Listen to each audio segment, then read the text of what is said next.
Being a Nintendo 64 fanboy, you know that I still love Smash 64. I still play it from time to time, despite sequels coming out over the years that add a ton of characters, stages, modes, other shit. As much as I love Smash 64, its biggest problem was the lack of content. Hell, even back in its heyday, you could argue that 12 characters and 9 stages, along with an extremely simple single-player mode, wasn't enough content to hold your attention for that long.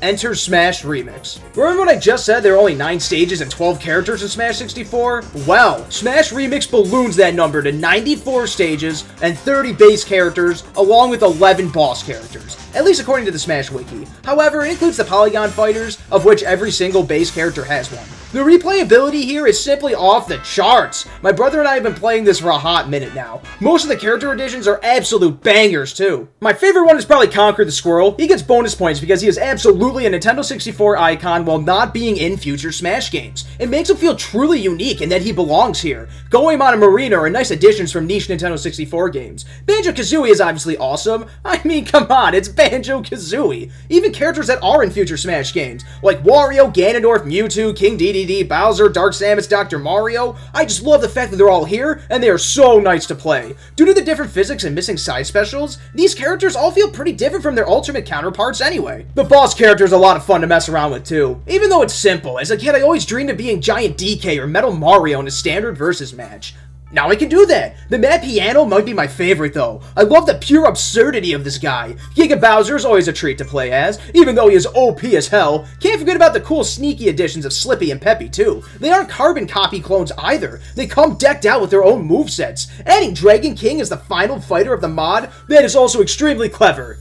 Is he the final fighter? I keep seeing people say, like, this is the last update, others aren't, so I'm not really sure. And, like, sure, I'm not in love with all the characters. Like, I find Sonic to be extremely annoying, was never a fan of him in any game, and he's never even appeared on the 64. I know some characters in the base game, like Samus, haven't either, but at least he's a Nintendo character. He just feels stapled in. This is technically a roster of 40 characters, so if the biggest complaint from me is that I don't like 1 or 2 of them, you know it's good shit. There doesn't seem to be any glaring omissions if we're talking N64 mascots.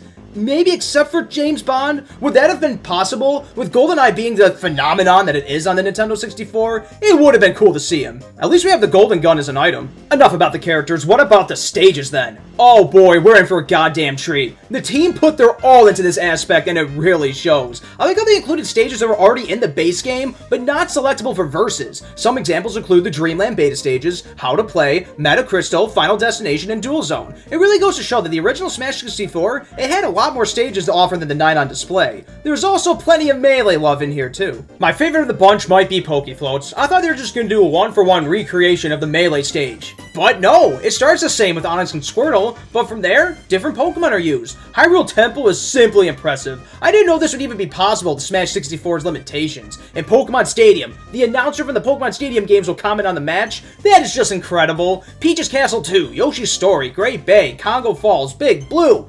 18 stages are hailing from Melee, and that is awesome. Brawl gets some love too in this mod, with 10 stages present. 1-1 is probably the most impressive. And again, I'm surprised this works so well with Smash 64's limitations. Other stages include WarioWare Inc., Cancel Siege, Norfair, Delfino Plaza, and Smashville. Smash 4 gets a stage as well in the form of Mute City, and Ultimate gets 2, Mementos and Spiral Mountain.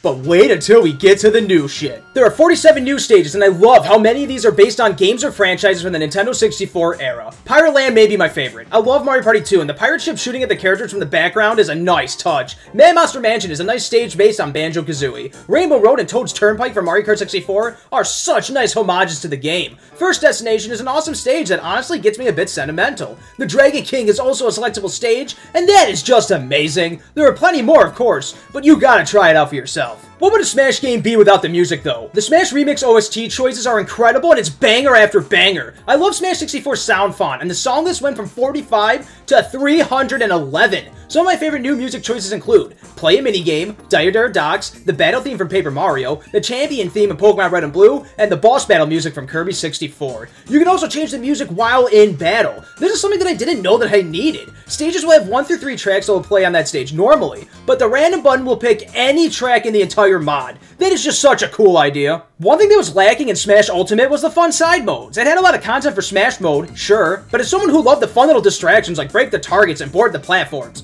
Ultimate disappointed in this regard. However, each new character in Smash Remix has their own break the targets and board the platform stages. This is so cool! I love seeing how Banjo-Kazooie's would work given their moveset. There's also new rates to the finish that can be selected at the main menu. Another neat thing about board the platforms and break the targets is the fact that any character can attempt any other characters. This is so much fun just trying to mess around with, even seeing if like these are possible from the lens of another character. Also, the Mad Piano's break the target stage is based on one of the ones in Brawl. I love little Easter eggs like this. We're still not done with the new modes. The home run contest is back. It's pretty similar to how it was in Melee, but I'm happy to see it here nonetheless. On that note, All-Star mode is back too, set up to like how it was in Melee. Go through and fight all the characters in the mod with a limited amount of lives. If the light amount of modes and content was your main problem with Smash 64, I really would encourage you to go out and try Remix. I love how it keeps that feel of Smash 64. There are no air dodges, footstools, tripping, none of that fancy newer shit.